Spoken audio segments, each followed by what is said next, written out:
खामोश रिवे इस तशन की आखिरी सीटी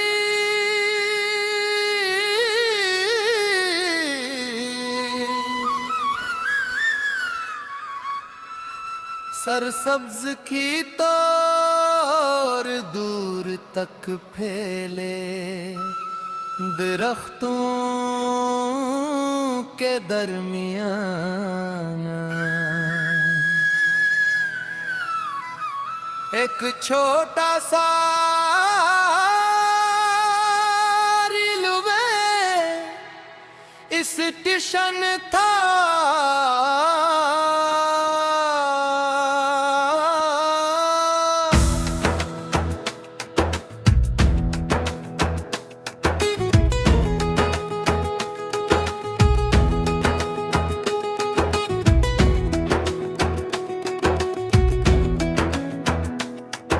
ये स्टेशन किसी बड़े शहर का हंसा नहीं था, मगर उसकी अपनी एक लबकनिया थी। सुबह के वक्त जरखंड कलटते फार्म प्रति कर पकड़ियां चांदी की लकीरों की तरह चमकने लग पेंगे। परिंदे छत पर बैठकर चहचहाते चाय वाले की कीतली से भापटती और चंद मुसाफिर खामोशी से अपनी ट्रेन का इंतजार करते।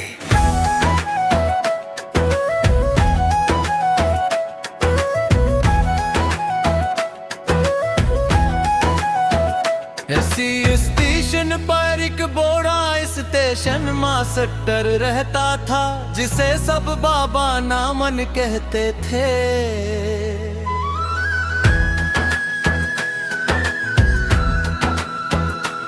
इसने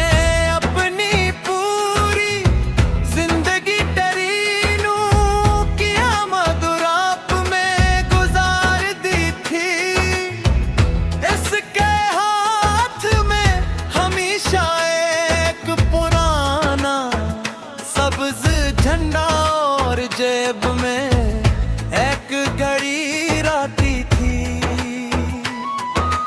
वो हर सुबह प्लेटफार्म साफ करवाता, बेंचों की गर्द झाड़ता और स्टेशन की पुरानी घड़ी का वक्त दुरुस्त करता। एक दिन मैं भी उस स्टेशन पर पहुंचा। फजा में हल्की सी खनकी थी और दूर से आती ट्रेन की सीटी सुनाई दे रही थी। मैंने बाबा नामान को सलाम किया। उन्होंने मुस्कुरा कर जवाब दिया और अपने साथ बेंच पर बिठा लिया। कुछ देर हम दोनों खामोशी से पटरियों की तरफ देखते रहे। फिर मैंने पूछा,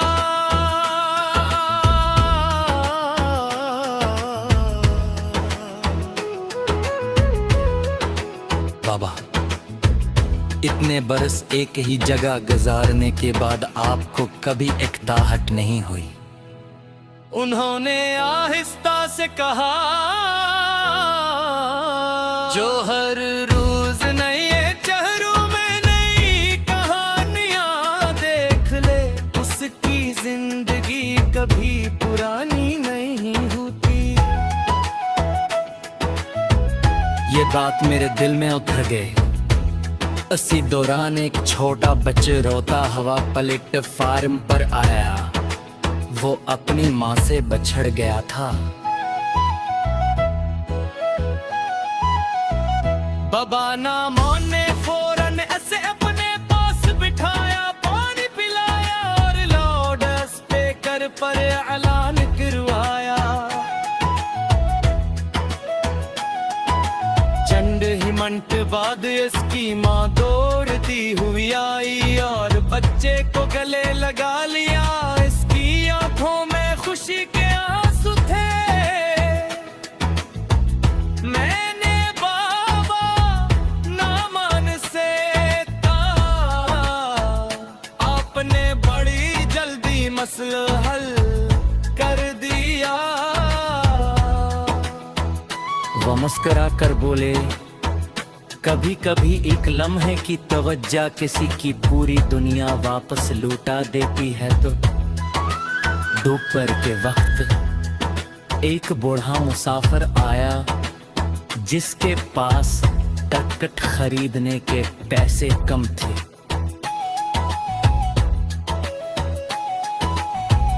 बाबा ना माने खामोशी से अपनी जिब से बाकी रकम अदा कर दे। मुसाफिर ने शुक्रिया अदा किया तो वो बोले, सफर आसान बनाना भी इबादत है। शाम ढलने लगी, आसमान नारंगी रंग में रंग गया और प्लेटफार्म पर खामोशी छा गई। बाबा नामों ने इस स्टेशन के दरवाजे पर एक पुरानी लालटीन रोशन कर दे।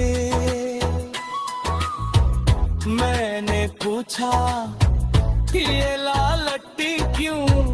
वो बोले, अगर आखिरी मुसाफिर देर से आए तो ऐसे महसूस हो कि कोई इसका इंतजार कर रहा है।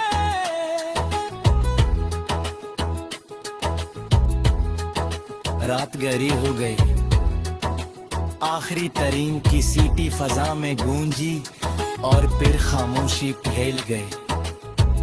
हवा आस्ता आस्ता चल रही थी और लालटेन की लो हल्के हल्के लर्ज रही थी। मैंने आखिरी सवाल किया,